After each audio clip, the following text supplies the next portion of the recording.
गेले गेले काही दिवस म्हणजे हे सरकार स्थापन झाल्यापासून महाराष्ट्र राजकीय दृष्ट्या उद्ध्वस्त झालाय.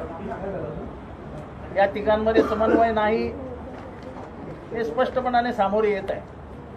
उघडपणाने कोणीतरी व्हिडिओ बाहेर काढतो, कोणीतरी काळी पूजा होत असल्याचं दाखवतो. ते काळी पूजा करतात का काय करतात याची आम्हाला काही घेणं देणं नाही. पण प्रश्न आहे की पुरोगामी महाराष्ट्रामध्ये या काळ्या पूजेला एवढं महत्त्व कधीपासून यायला लागलं? याच्यातनं काय प्राप्त होतं? जिथे जावं तिथे नगरसेवक फोडण्याचे प्रकार सुरू झालेले आहेत.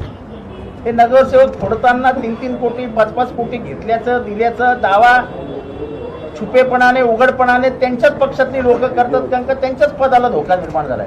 हे येतात कुठून? तर तुम्ही 3000 कोटी रुपये एकाच टेंडरमधनं खाणार असाल, एका टेंडरमधनं 3000 कोटी रुपये, काय होणार आहे महाराष्ट्रात? मला आजही आठवतं की 1989 साली बोफोर्सचा घोटाळा झाला, असं बोंबोंब झाली, स्कॅम झाला आणि 65 कोटी रुपये घेतले असा आरोप जॉर्ज फर्नांडिस यांनी तत्कालीन कैलासवासी राजीव गांधी यांच्यावर केला. राजीव गांधींचा त्याच्यानंतर झालेल्या निवडणुकीत दारुण पराभव झाला. 65 कोटी रुपयामध्ये अख्खं केंद्र सरकार उलटलं. इथे सर्वोच्च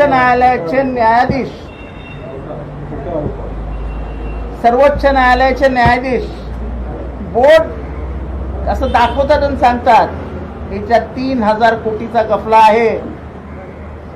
तुम्ही मागे घेता टेंडर का आम्ही याच्यावर काही करावं?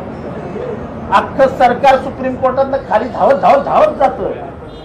दुसऱ्या दिवशी टेंडर मागे घेतं, पण मागे घेताना हे तर सिद्ध झालं ना 3000 कोटीचा घोटाळा आहे. 3000 कोटी? अरे काय तुमच्या बाचे पैसे आहेत का? आमच्याच 12 कोटी जनतेचे पैसे तुम्ही असे खाणार आणि असे मुक्त हस्ताने वाटणार जुगारात. हा जो राजकीय जुगार सुरू झालाय तो केविलवाणा आणि किळसवाणा आहे. कायदा आणि सुव्यवस्थेबद्दल न बोललेलं बरं. आम्ही त्याच्यात मांडलंय की नांदेडला आठवड्याला 1 खून होतोय. महाराष्ट्रामध्ये महिलांवरचे अत्याचार वाढले, खोटानाट्याची स्पर्धा सुरू झालेली आहे. जे ठाण्याच्या केसबद्दल विरोधी पक्षनेते बोलले, सगळे पुरावे हातात असताना देखील पोलीस कारवाई करायला तयार नाहीत. म्हणजे कन्फेशन आहेत आरोपींचे की आम्हाला खून कोणी करायला सांगितला, काही पोलीस करायला तयार नाहीत. हे का चालू आहे? सत्ताधारी पक्षाची लोक खून करणार असतील आणि सत्ताधारी पक्ष त्यांना वाचवणार असेल तर कायदा आणि सुव्यवस्था राहणार कशी? लोकांची हिंमत वाढायला लागली.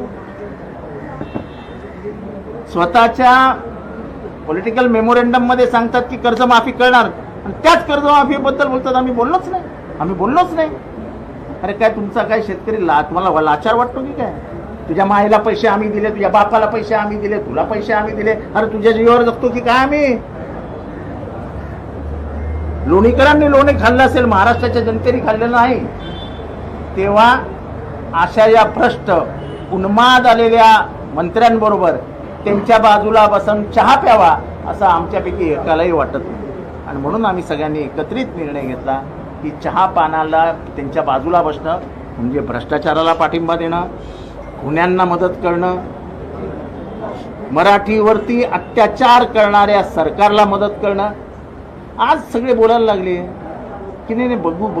अरे तुम्ही कॅबिनेटमध्ये होतात ना, कॅबिनेटमध्ये तुमच्या समोर आला ना हिंदीचा प्रश्न, मग कॅबिनेटमध्ये विरोध काय केला? आता कशाला विरोध करताय? आता कशाला काहीतरी आम्हाला वेगळं वाटतंय बघू काहीतरी विचार करू बोलताय? कॅबिनेटमध्ये काय करता तुम्ही? कॅबिनेटमध्ये निर्णय घ्यायचे आणि जनता भडकली म्हटल्यावरती लगेच नाही काहीतरी विचार करू. नका विचार करू, महाराष्ट्राची जनता विचार करेल. मराठीच्या मुद्द्यावरती तुम्हाला माफी नाही हे लक्षात ठेवा. आणि म्हणून पक्षाभिनिवेश बाजूला ठेवून सगळी मराठी माणसं महाराष्ट्रात एक होताना दिसत आहेत. भाषेविषयी कुठलाही तिरस्कार कोणाला असण्याचं कारण नाही. अरे पण सक्ती कशाला, जबरदस्ती कशाला? काय शिकायचं ते शिकवू द्या मराठी माणसांना.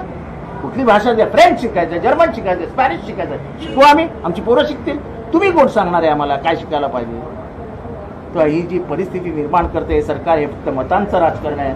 या मतांच्या राजकारणापुढे मराठी माणसाचा बळी देत आहेत, मराठी भाषेचा बळी देत आहेत.